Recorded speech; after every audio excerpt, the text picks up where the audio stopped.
Olá, meus terceiros anos. Antes de começar o vídeo propriamente, quero pedir desculpa para vocês pelo atraso. Está bem corrido o serviço aqui fora da escola, né? Mas não adianta ficar falando, tá? Então peço desculpa para vocês. Essa semana já estou revertendo essa questão do atraso em fazer o vídeo para vocês, tá bom? O que eu vou fazer nesse vídeo aqui? Voltar na nossa última aula sobre a questão de filosofia, senso comum, preconceito à filosofia, para a gente caminhar para concluir o nosso primeiro bimestre. E aí é que nem eu falo, eu estou esperançoso pelo segundo, que aí a gente começando. Então o que eu fiz com vocês na última aula? A gente iniciou alguns trabalhos na apostila, vocês ainda usam uma apostila que eu acho até melhor que a atual, mas infelizmente ela não vai ser mais usada.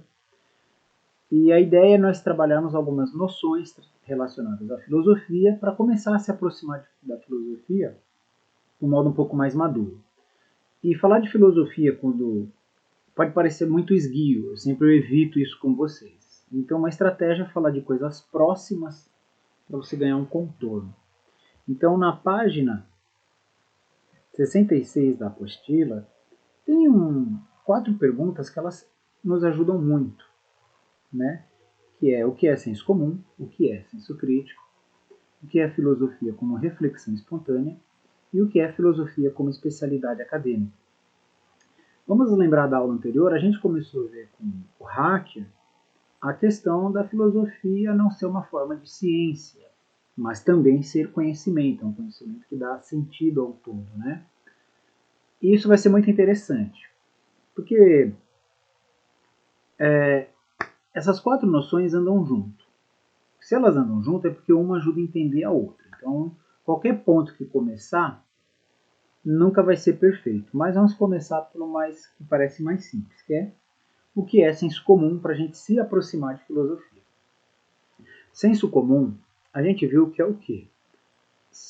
É um tipo de um conhecimento que a gente tem, é um conhecimento, mas ele é um conhecimento muito prático e para se posicionar. Mas ele não é fundamentado igual um conhecimento organizado. A gente viu essa expressão com Hacker, né? Uma forma de conhecimento constituída. Então, o senso comum, ele é bom porque a maior parte da nossa vida se dá dentro dele, né? Você não chega todos os dias, quando seus pais falam algo com você, você não fica pedindo para eles definirem palavra por palavra. Não. Com o tempo, a prática, a convivência gera um senso comum que ajuda muito na convivência. Só que o senso comum ele tem um problema. O senso comum ele não é fundamentado, então às vezes ideias falsas ou até ruins ficam no meio dele.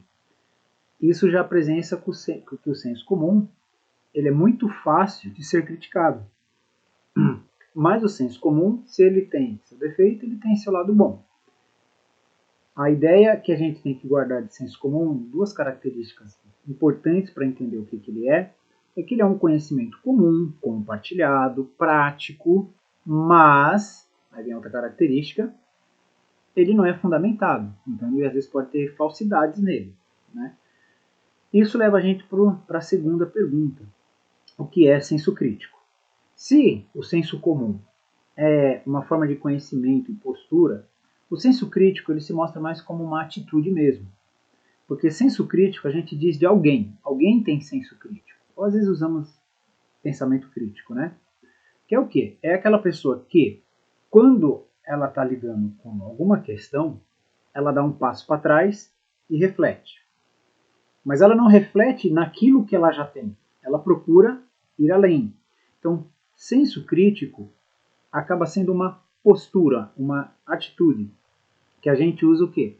Para ver melhor aquilo que a gente está sabendo. Será que o que eu estou sabendo procede? Será que essa questão está esclarecida? Então, a pessoa de senso crítico, ela procura se informar e importante, né? Uma distância muito legal, uma característica muito legal é o quê? É a busca de um distanciamento para que nossos interesses não prejudiquem. Porque no senso comum, a atitude é mais natural. Quando você precisa de senso crítico, você tem que esfriar um pouco a cabeça, olhar com calma. Peraí, é isso que está acontecendo? Então, senso crítico é uma atitude, é uma postura que busca fundamentar mais aquilo que nós sabemos, né? O senso crítico ele acaba sendo uma ferramenta de revisão do senso comum. Por isso que eu falei, são conceitos que vão se conectando. Agora, tem algo além do senso crítico, que é a filosofia como reflexão espontânea. O senso crítico, embora ele tenha essa capacidade de crítica, às vezes ele é muito localizado, ele se limita muito a algo, né? Você tem senso crítico aqui. Ficar o tempo todo com senso crítico vai fazer você ser uma pessoa chata. Tem que falar isso, tem que falar, né? Agora, tem uma coisa interessante que é o seguinte. Voltando lá no Hacker, a gente viu o seguinte, que a ciência é um conhecimento muito organizado, muito complicado, muito intricado, muito especializado, né? Tudo tem que ser comprovado, os métodos têm que ser reconhecidos. Mas a filosofia, ela tem algo engraçado. Se por um lado a gente vai ver mais à frente, ela é muito sofisticada, muito crítica, ela tem uma outra entrada, que vem com o tempo.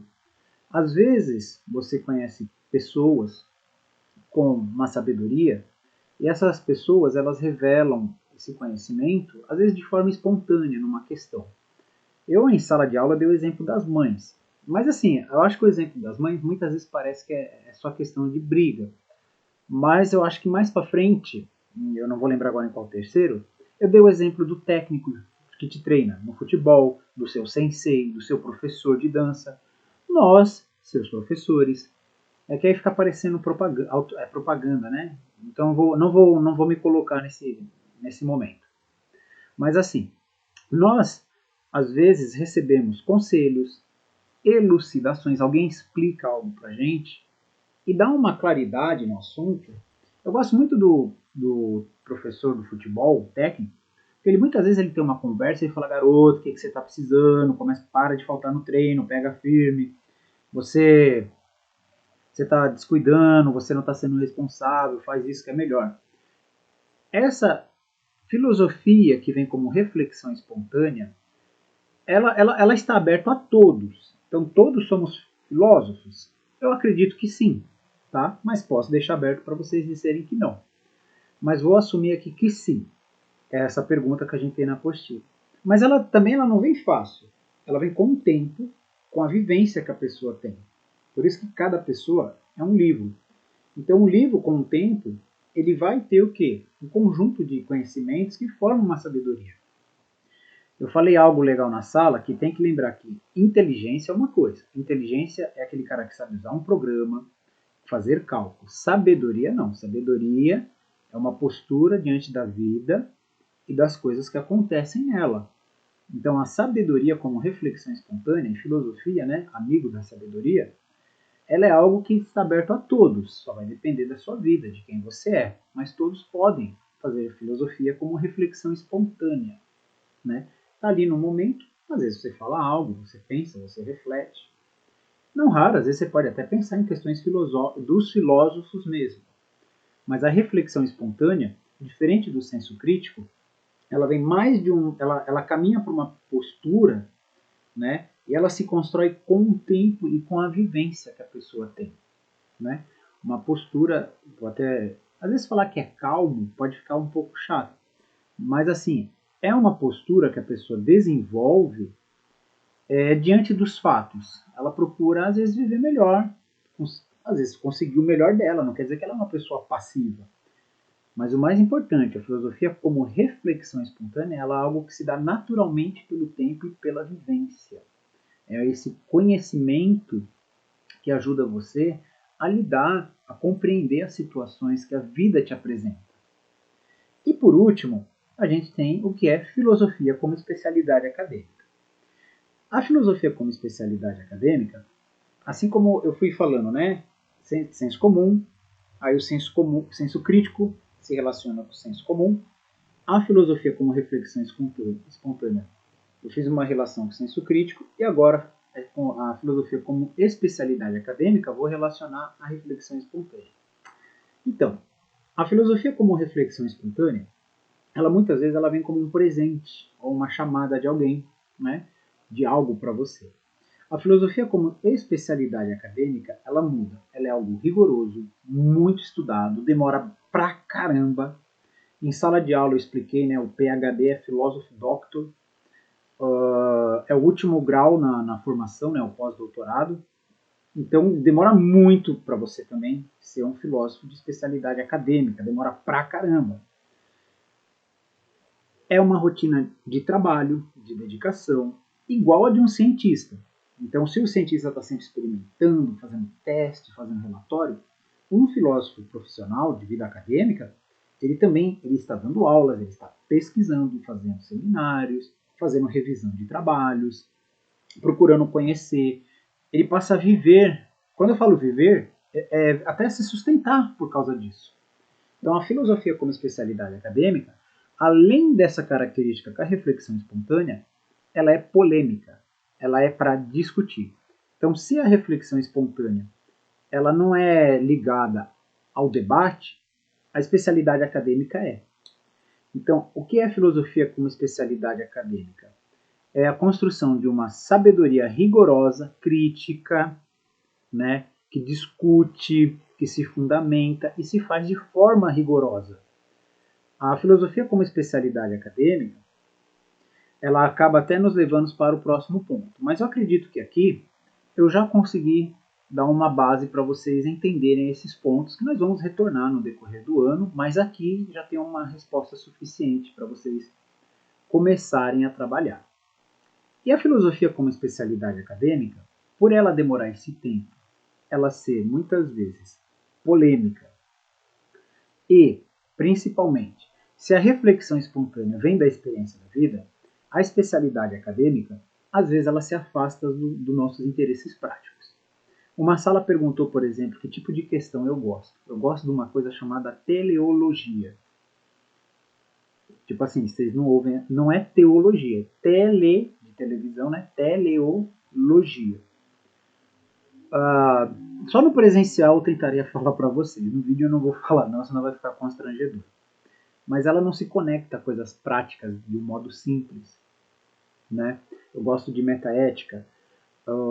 Como eu tive formação, então eu já pude entrar um pouco no universo da especialidade acadêmica.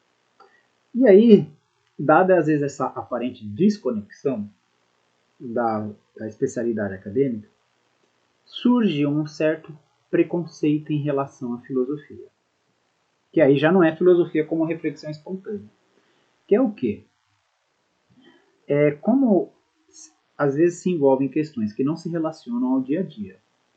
E também demora muito para sair alguma coisa, surge um preconceito. Será que filosofia é algo que faz sentido? Quem olha de fora. Para mim faz, eu posso, não é para mim no sentido pessoal, dá para argumentar.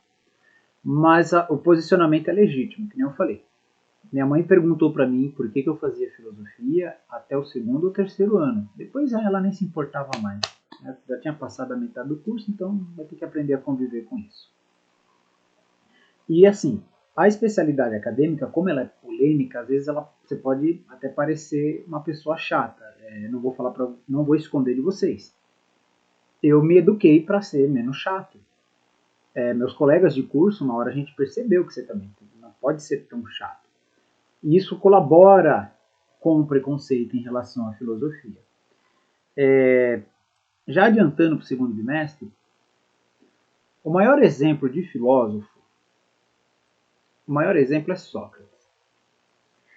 E assim, é curioso que Sócrates, a história da filosofia, ela já é marcada por Sócrates, porque Sócrates ele entra para a filosofia não como alguém que, por exemplo, deu palestras. Na verdade, ele entra alguém que foi condenado de forma injusta e ali já apareceu a má reputação dos filósofos, né? Vou ler para vocês rapidinho esse trecho aqui. Ó. A morte de Sócrates. De acordo com Platão, as acusações contra Sócrates foram: Sócrates é réu por empenhar-se com excesso de zelo, de maneira supérflua e indiscreta, na investigação de coisas sobre a terra e nos céus, fortalecendo o argumento mais fraco e ensinando essas mesmas coisas a outros. Sócrates é réu porque corrompe a juventude e descrede os deuses do Estado, crendo em outras divindades novas. Levado a julgamento, foi condenado à morte. Como e por que isso ocorreu? Tudo começou quando Sócrates tomou conhecimento de que o oráculo do templo de Delfos, dedicado ao deus Apolo, havia proclamado que ele era o homem mais sábio de Atenas. Não se considerando como tal, mas, ao mesmo tempo não podendo duvidar da palavra do deus, decidiu investigar o significado de tal revelação. Procurou então aqueles cidadãos mais ilustres de Atenas e que eram tidos como os mais sábios da cidade. Eles pertencem a 3 categorias sociais: os políticos, os poetas, autores de tragédias como Aristófanes, mais conhecido por suas comédias e tirangos, cantos religiosos e homenagens ao deus Dionísio, e aos artesãos. Contando aqui o final da novela, o Sócrates, os gregos tinham uma forma de religião que a divindade falava, a pessoa fala algo que os deuses querem que você ouça. E a divindade falou que ele era o homem mais sábio. E assim, Sócrates era crente nos deuses dele, então ele não poderia duvidar desses deuses. Então ele precisava entender. Se questionar sobre o que isso significava não era uma heresia, não era uma contestação. E o que ele fez? Começou a questionar as pessoas que eram reputadas como sábias. Os políticos, os poetas e os artesãos. Ele questionava essas pessoas na frente de jovens, e os jovens gostavam de ver o que ele fazia. Sócrates não era mal intencionado, mas quando ele começava a questionar, as pessoas não sabiam responder, pessoas que se reputavam como inteligentes. E aí, ele constrangendo essas pessoas, a filosofia já começou a ganhar aquela marca de só gera problema. A caca que dá. Estou contando isso porque, embora pareça que é só uma coisa de zoeira, isso levou ele à morte. Platão, que é o discípulo dele, ficou tão consternado com isso. E Platão é um filósofo enorme, nós vamos ver no segundo bimestre, eu já estou falando isso para ajudar, que assim, Sócrates morreu condenado, ele recebeu uma condenação, e a atitude dele diante da condenação é incrível, porque ele aceitou a condenação. E o argumento dele foi o seguinte: eu nasci nessa cidade, eu concordo com as leis dessa cidade e eu vou acatar, porque eu não vou trair, Ele, ele não vai se trair. Isso é aquilo que ele concorda, mesmo que não é o melhor para ele, ele confiava. Ele também era firme na postura dele. E até falam, os alunos dele falam assim: olha, a gente paga para você sair. Ele fala: eu vou viver como um foragido? Eu fui cidadão aqui a minha vida inteira, E aí ele toma o veneno, que era a condenação, era ele tomar cicuta, um tipo de veneno. Então ele toma, todos choram, ficam muito tristes, e Platão começa a fazer críticas à democracia, porque o processo que condenou Sócrates era democrático. Ele foi considerado culpado por uma votação. A votação com maior número era o resultado. E isso para Platão não tinha cabimento. Além da morte de Sócrates, a ideia que a justiça é uma questão de maioria é absurdo, não faz sentido. O que é certo, o que é errado. E o Sócrates, então, ele morre pelos princípios dele. Ele morre. Então isso já marca o início da filosofia. Isso daí é importante porque esse estigma ele tem até hoje. Ah, não, hoje os filósofos são respeitados. Não, o filósofo acadêmico, muitas vezes quando ele aparece na televisão, dá chabu, da polêmica, da conversa,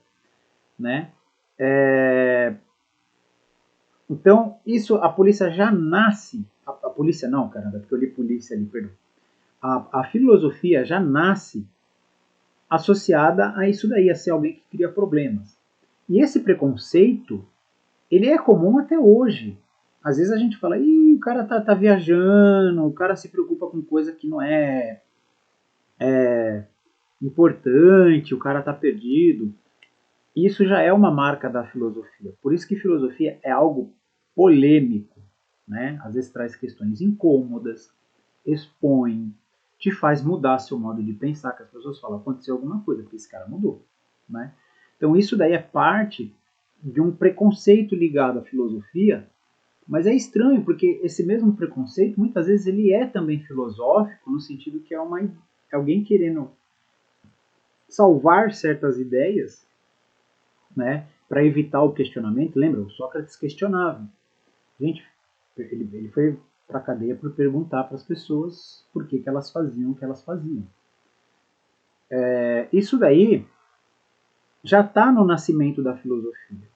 E antes de Sócrates, o primeiro filósofo que é reputado como o primeiro filósofo é Tales. Já tem uma anedota com ele, que ele olhando para o céu, estudando as estrelas, ele caiu num buraco. E assim, isso é contado em tom de piada, né? O cara olha tanto para o céu que não olha para o próprio caminho. Então a filosofia, ela tem, mas é importante, o trabalho que ela nos promove acaba ajudando a gente a ter mais conhecimento, o limite do nosso conhecimento, você também vai conhecer os limites do seu conhecimento, né? Mas é um trabalho de parto. O Sócrates, não raro, ele falava que ele fazia um parto das ideias, né? Ele fazia a discussão com a pessoa e a pessoa percebia algo que ela não tinha notado nas próprias ideias, né? Como se fosse um parto, ele faz a ideia nascer. E todo parto é doloroso, né? Então, parte do preconceito contra a filosofia é essa ideia de que filósofo ou a filosofia lida com coisas inúteis, geram polêmicas desnecessárias, tira o jovem do bom caminho, né? Eu acredito que isso vai continuar para sempre. Na verdade, eu acho que se não tiver isso, não é filosofia. Mas não quer dizer que às vezes não tenha algo chato nisso daí, não tem um problema. Mas o preconceito contra a filosofia está ligado sempre a essas questões. Algo inútil, gera polêmica, contestações desnecessárias, né? E desvia o jovem do seu caminho. Tudo bem? Eu acho que com isso o vídeo da aula da semana de 14 a 18 está feito. E já vou preparar o da próxima para vocês não ficarem atraso comigo. Peço novamente desculpa aos terceiros anos e vou agora para o nosso próximo vídeo. Tudo bem? Tchau para vocês.